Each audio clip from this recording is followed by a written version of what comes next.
to get that mint right into my dressing. And that's going to be ready to top on the chicken. There we go.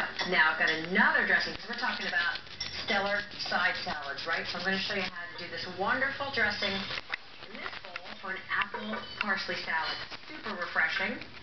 I'm going to take some cider vinegar, about 2 tablespoons. I like cider vinegar because it's not as tart as red or white wine vinegar. I like it's, it's a little bit sweeter, plus it's apple cider, and we're doing an apple salad, so it's a good part. And then a couple of teaspoons of Dijon mustard. Right in there.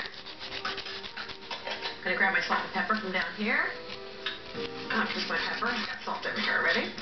We're going to season it right here now. There we go.